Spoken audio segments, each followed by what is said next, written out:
고린도전서 15장 31절 말씀.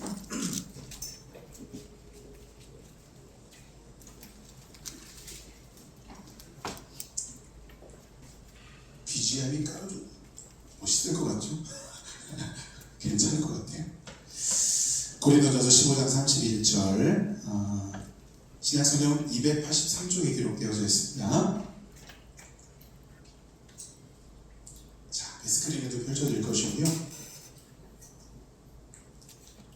자, 우리 함께 한 목소리로 공독할까요? 형제들아, 내가 그리스도 예수 우리 주 안에서 가진 바 너희에 대한 나의 자랑을 두고 단언하노니 나는 날마다 죽노라. 아멘.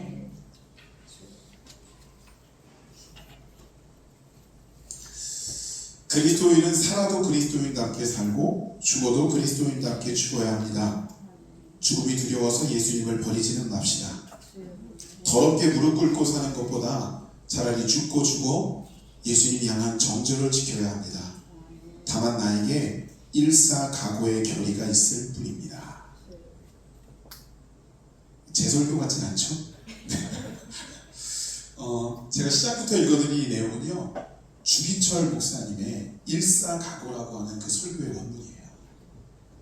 굉장히 강력한 설교를 많이 하셨더라고요. 그리스도인이면 그리스도인답게 살아라.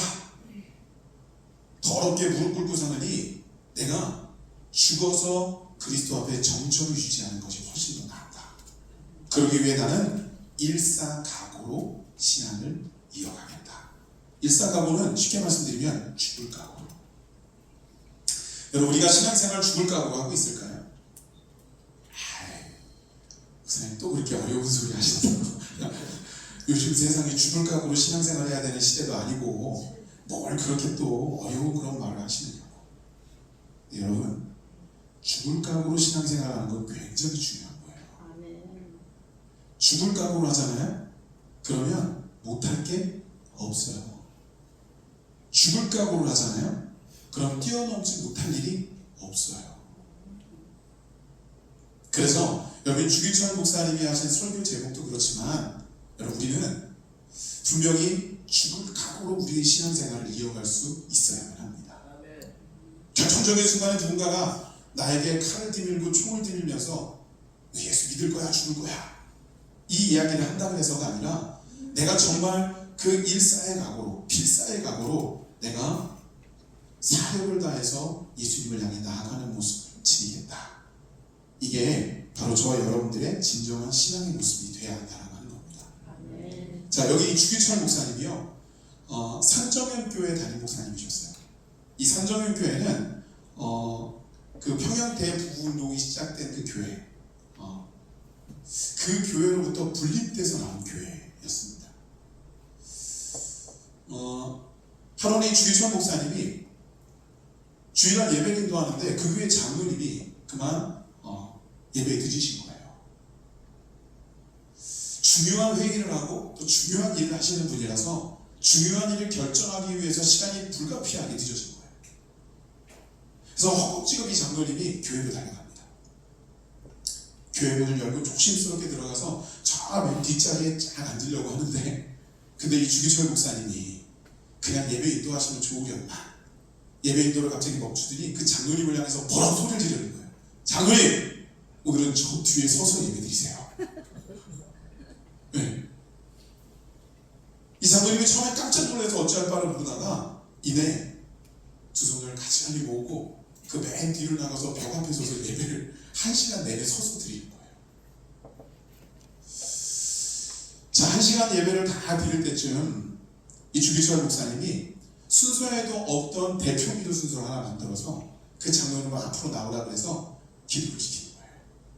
그랬더니 이 장로님이 어떻게 기도를 하느냐 하면, 주여, 이 죄인을 용서하여 주시옵소서. 애국운동한다고 주님과 약속한 시간에 늦었습니다. 그로 인해서 목사님과 우리 교회 성도들에게 굉장히 큰 아픔을 주었음을 이 시간 용서해 주시옵소서. 여러분, 이 장로님이 누구냐면 한국의 간디라고 알려진, 여러분 우리 학생들은 물산장려운동 알죠? 예. 그 운동을 전개하셨던 조만식 장로님이었다고 합니다. 근데요, 여기 지금 주기철 목사님하고 이 조만식 장로님은요, 사실은 그냥 담임 목사와 장로와의 관계가 아니었어요. 사실은 사제지간이었습니다. 이 조만식 장로님이 오산학교 교장 선생님으로 있을 때, 그때 이 주기철 목사님이 그 학교 학생이었던 거예요. 그리고 이 산정형교회로 목사가 된 이 주기철 목사님을 청빙해서 모셔온 게 바로 이 조만식 장로님이에요. 자, 자기 스승님이었어요. 근데 예배 시간이 늦었다고 자기 스승을 벌세운 거예요. 시간이 좀 지나서 이 조만식 장로님이 이때일을 기억하면서 뭐라고 회상하느냐 하면, 나는 그날 그 자리에서 나의 체면과 나의 자존심을 순교시켰다. 여러분, 이게 무슨 말이냐면요, 이 조만식 장로님도 사람이었다는 거예요. 그래서 이 일을 겪으면서 자존심도 상했고, 거기서 1시간 동안 예배드리면서 별의별 생각이 다 들었다는 거죠. 체면도 분명히 걱정이 될 거고. 근데 그 예배가 끝나갈 무렵 그 기도 자리에서 이 조만식 장로님은 분명히 하나님 앞에 이 고백을 했다는 거예요. 나는 이 자리에서, 나는 그날 나의 체면과 나의 자존심을 순교시켰다. 단순히 나 스스로를 위해서, 어떤 다른 이유를 위해서 내가 나를 내려놨다, 포기했다, 죽였다 소리가 아니에요. 명확한 목적의식이 있죠. 예수 그리스도를 위해서, 신앙을 위해서, 교회를 위해서 나는 나를 순교시켰다라고 하는 거예요. 여러분, 오늘날에는요, 사실은 그렇게 어렵고 힘든 시대를 살아가고 있지는 않아요. 그러다 보니까 신앙생활도 평안하죠. 그죠? 누가 예배드리러 간다 그러면 막 핍박하고 박해하고 그런 시대를 우리가 지금 살고 있지는 않잖아요. 그러다 보니 안정적이고 평안하긴 한데 우리의 신앙이 굉장히 연약해져 있다는 거예요. 그리고 하나님께 집중되는 신앙이어야 되는데 그러지도 못할 때가 굉장히 많다는 겁니다. 자, 이런 우리들을 향해서 오늘 본문의 사도 바울은요, 맨 마지막에 자신의 그 인생과 사역을 빗대어서 이렇게 경계의 말씀을 전달하고 있어요. 나는 날마다 죽노라. 바울이 사역하던 시대 자체가 목숨을 걸고 그리스도 신앙을 이어가야 될 때이기도 했죠. 바울이 사역하면서 죽을 고비를 넘겼고 감옥에도 갇히고, 이거 다 사실은 그 당시에는 박해의 시대였기 때문이다 라고 하는 겁니다. 근데 바울은요, 그렇게 어려운 시기에 자기가 사역을 이어가기 때문에 날마다 죽노라 라고 표현을 하기도 했지만, 한편으로는 끊임없이 자기 자신과의 싸움 속에서 내가 나를 순교시켜 나간다라고 하는 고백이 이 안에 묻어있다는 거예요. 바울은요, 예수님을 만나기 이전에 자기 영단을 위해서 살던 사람이잖아요. 그리고 예수님 만나기 이전에 자기가 가지고 있던 스펙, 아니 어찌 보면 예수님을 만난 이후에도 여전히 자기에게 존재하는 스펙이에요. 본인이 그걸 인정하지 않고 초계와 같이 그걸 내려놨을 뿐이지 본인 안에 그 스펙은 여전히 가지고 있는 거죠. 유대인들 앞에서도 얼마든지 당당하게 이야기할 수 있는 사람이 바울이었어요. 나는 바리새인 중에 바리새인이다. 유대인들이 율법을 가지고 이 바울에게 덤벼들고 논쟁을 벌이려 해도 바울은 그들과 그 논쟁 속에서 지지 않을 자신이 있는 사람이었던 거죠. 또한 로마 시민권자였기 때문에 로마의 그 권역권 안에 있는 어떤 곳에 가도 이 바울은 자유롭게 다닐 수 있고 자유롭게 살 수 있는 그런 인물이었다는 거예요.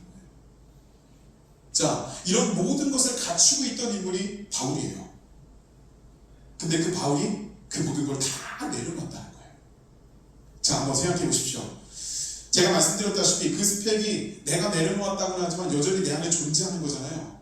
근데 그 존재하는 스펙을 가지고 세상에 나가서 복음을 전하거나 세상에 나가서 나의 삶을 살아갈 때 내가 어떤 어려움을 당하거나 힘든 일이 닥쳐올 때 그거 슬그머니 꺼내고 싶지 않을까요? 여러분, 그거 꺼내서 활용해도 상관이 없었을 거예요. 근데 바울이 그러지 않은 이유는 뭐냐면 내가 그러기 시작하면 예수 그리스도를 의지하지 않기 때문이다라고 하는 거예요. 내가 나의 능력과 나의 생각과 나의 가치관으로 하면 언제부턴가 내 안에서 예수 그리스도의 능력은 축소되어지고 때로는 사라지게 된다는 거예요. 바울은 그래서 날마다 싸우는 거예요. 날마다 힘들게 싸웠고 자기를 죽여나가며 순교시켜 나갔다고 하는 거예요. 오늘 본문에 있는 내용은 바로 그 내용이에요. 여러분, 나를 얼마나 순교시키고 있을까요? 나를 얼마나 죽여나가고 있을까요? 여러분, 우리가 편안할 때 예수님을 바라보는 게 쉬울까요? 아니면 박해 가운데 예수님을 바라보는 게 쉬울까요? 둘 다 어려워요. 대답하시기 어려울 것 같아 제가 미리 말씀을 드리면 둘 다 어려워요.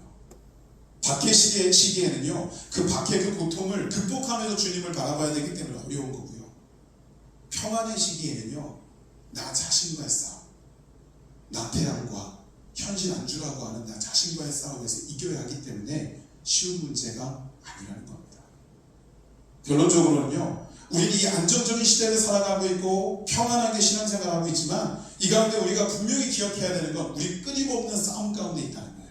그리고 그 싸움은 내가 이기고 살려는 싸움이 아니라 내가 죽으려는 싸움을 해야 된다는 거죠. 여러분, 내가 죽는다는 거, 나를 내려놓는다는 거, 이거 굉장히 어려워요. 제가 예전에도 한번 말씀드렸지만 저는 지금까지도 제가 해이해지거나 제가 혹시 교만해지거나 제가 하나님 앞에 합당해 서 있지 못하다고 여겨질 때마다 그때 그 사건을 떠올리면서 저를 단독히 합니다. 제가 부목사로 사역하던 교회는 수요일마다 그 노숙인들이나 혹은 어려운 분들이 아침에 교회로 나오시면 그분들에게 라면 사드실 수 있을 정도 금액을 이렇게 지급해 드렸어요. 그래서 수요일날 아침이 되면요, 그 교회 1층 로비서부터 저 뒤에 있는 도로까지 한 200m 정도 줄을 쫙 씁니다. 그러면 사무장님이나 혹은 부목사들 중에 나가서 이제 순서를 정해서 그분들께 이제 지급을 해드리고 들어오는 거예요.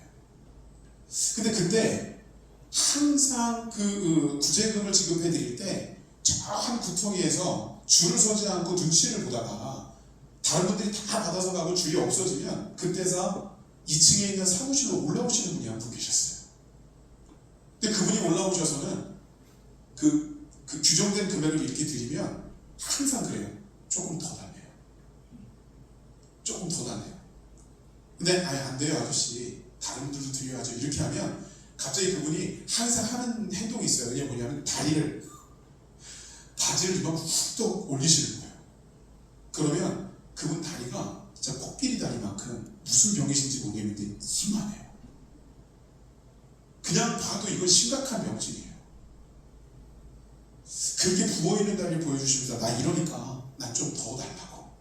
그 처음에는 그거 보고 저희가 깜짝 놀라가지고 놀랬김에 더 드렸어요, 진짜. 근데 이분이 거의 매주 오셔서 그러시는 거예요. 그리고 매주 오셔서 달라는 금액이 점점 늘어나요. 한 사람 몫을 더 주면 예전에 돌아가셨는데 몇 주 지나니까 조금 더 달래요. 한 번은요, 제가 저희 아내도 이제 아침에 있는 예배가 있어서 반주를 하기 위해 제가 이제 데리고 교회로 출근을 했어요. 제가 그날 그 구제금 나눠주는 순서였기 때문에 좀 일찍 출근을 한 거예요. 가서 사무실에 딱 들어가서 기도를 하고 딱 일어나는데 그날따라 그분이 원래는 다른 분들이 다 받으신 다음에 오시는데 다른 사람들이 줄 서기도 전에 9시 이전에 와서 그 2층 사무실로 올라오시는 거예요. 오셔가지고는 저한테 처음에 씩 웃으면서 목사님 왔습니다 그러시고, 제가 한 사람 몫을 드렸어요. 그랬더니 여지없이 또 바지를 걷어 올리시는 거예요. 목사님 좀 더 주십시오. 근데 제가요, 평소 같으면 드리죠. 근데 제 생각에 어떤 생각이 있었냐면 아직 다른 분들이 오시진 않았잖아요. 그래서 이분을 처음에 2분, 3분 몫을 드리면 혹시라도 뭐 결정된 것은 아니지만 뒤에 오시는 2분, 3분이 혹시 못 받을 수 있지 않을까라는 생각이 들어서 저는 나름의 그 선한 의지라고 생각이 들어서 안 됩니다 라고 얘기했어요. 그랬더니 이 아저씨가 처음에는 웃으면서 저랑 이제 슬금슬금 얘기를 하시더라고요. 그래도 좀 달라고. 근데 제가 안 된다고 그날따라 단호하게 얘기를 하니까 이분이 갑자기 얼굴이 굳어지시더니 뭐라고 그러냐면 그럼 목사님 지갑에서라도 꺼내서 좀 주세요 그러는 거예요. 드릴 수 있죠. 뭐 한 1, 2천 원 더 드리는 게 뭐 제가 그렇게 형편이 어렵진 않았으니까요. 근데 안 하고 싶은 거예요. 안 드리고 싶은 거예요. 드린 것도 뺏고 싶은 거예요. 죄송해요 여러분, 목사가 그런 마음 가져서. 그래서 그분하고 언성을 높이며 싸우기 시작했어요. 제가. 저도 왜 그랬는지 모르겠어요. 막 하다가 나중에 이분이 육두문자가 막 튀어나오시는 거예요. 그래서 저도 제 아내가 놀라서 뛰어나서 말리지 않았으면 저도 몰랐을 거예요. 근데 제가 바로 그 선까지 간 상태에서 막 언성을 높이고 있는데, 근데 이분이 그렇게 막 욕을 하시다가 딱 한마디를 저한테 던졌는데 제가 자기의 주저앉을 뻔했어요. 저한테 뭐라고 그러냐면, 넌 목사도 아니야 임마! 제가 그 말을 듣는데 자기의 주저앉을 뻔했어요. 왜냐하면 마치 하나님께서 나한테 던지시는 질책인 것처럼 여기시는 거예요. 그 순간 정신이 번쩍 들어지면서 내가 지금 뭐 하는 거지? 마치 이분들께 드리는 그 금액이 내가 지급하고 내가 주는 것처럼 갑질을 하고 있었던 거다라는 생각이 드는 거예요. 그분은 그 자리에서 저랑 한판을 하시고 에이 그러고서 밖으로 확 나가버리셨어요. 제 마음에 이미 내가 이거 잘못했구나라는 생각이 들었지만 쫓아나가서 사과할 수 있는 용기가 안 나요. 저도 언성을 높였었기 때문에. 그리고 제가 한 주간 내내 너무 심한 부담감을 가지고 하나님 앞에 회개하며 한 주간을 지냈어요. 내가 이번 주에 이분이 오시면 사과드리고 내가 내금을 꺼내서 더 드려야지. 근데 그 다음 주에 이분이 안 오시는 거예요. 너무 마음이 아픈 거예요. 나 때문에. 근데 다행히 그 다음 주에 이분이 오셨어요. 사무실 위로 오셔가지고 이분들 뻘쭘하시니까 쭈뼛쭈뼛 눈치 보면서 앞으로 오시더라고요. 제가 다른 목사님이 나눠주시는 타이밍인데 제가 얼른 뛰어나갔어요. 뛰어나가서 제가 그분한테 아저씨 오셨어요? 이분이 이렇게 쳐다보시더라고요. 지난주에 제가 죄송했습니다. 아저씨 정말 죄송했어요. 더 다른 말도 안 했어요. 죄송했습니다. 그리고 제가 그 구제금에다 제 지갑에서 꺼낸 돈을 조금 더 보태서 드렸어요. 이분이 그랬더니 그 돈을 받으시면서 저를 보면서 씩 웃으시면서 대꾸도 안 하고 그냥 나가버리시는 거예요. 받은 거겠죠? 예. 그리고 그 다음 주, 그 다음 주에 이분은 제가 사역하던 교회 그 사무장님하고 싸우고 다른 부목사님하고 싸우고 똑같은 이유로. 여러분, 저는 다른 분과의 관계는 어쨌든 간에 그때 그분이 너는 목사도 아니야 라고 하는 그 말을 던질 때 여러분 지금까지도 제가 혹시라도 뭔가 잘못하고 있다고 여겨지거나 제가 혹시라도 하나님 앞에 합당히 나를 내려놓고 버리지 못하고 있다는 생각이 들 때 저는 그 말이 제 귓가에 계속 들려요. 그것도 그분의 음성으로. 날마다 나를 죽이는 거예요. 날마다 나를 내려놓는 거예요. 포기하는 거예요. 여러분 이거 쉬운 일 아니에요. 근데 놀랍게도 주님은 끊임없이 우리에게 그 삶을 살라고 말씀하신다. 그래서 저는 여러분께 말씀드리고 싶어요. 해보세요. 아멘. 해보세요. 안 될 거예요. 근데 해보세요. 하다 보면 실패할 거고 하다 보면 이건 인간적으로 할 수 없는 일이라고 생각될지도 몰라요. 근데 그래도 해보세요. 제가 아까도 찬양 인도하면서 이렇게 말씀드렸죠. 우리가 타고 있는 배엔 언제나 우리 혼자 있는 것이 아니라 주께서 함께 하신다. 여러분 우리가 타고 있는 고난의 배, 우리가 타고 있는 고집의 배, 우리가 타고 있는 그 악한 생각의 배에 주님께서 언제나 함께 하고 계세요. 그래서 어떻게든 내가 가고 있는 그 온전치 못한 길에서 나를 주님의 거룩한 방향으로 온전한 항로로 이끌기 위해서 주님은 끊임없이 우리가 타고 있는 배의 방향키를 잡고 놓지 않고 계신다는 말이에요. 여러분 주님의 역사를 기억하시면서 함께 도전해가는 저와 여러분들이 될 수 있기를 주의 이름으로 축원합니다. 아멘. 기도하시겠습니다. 거룩하신 하나님, 날마다 나는 죽노라. 날마다 순교하는 삶을 살아가게 하여 주시옵소서.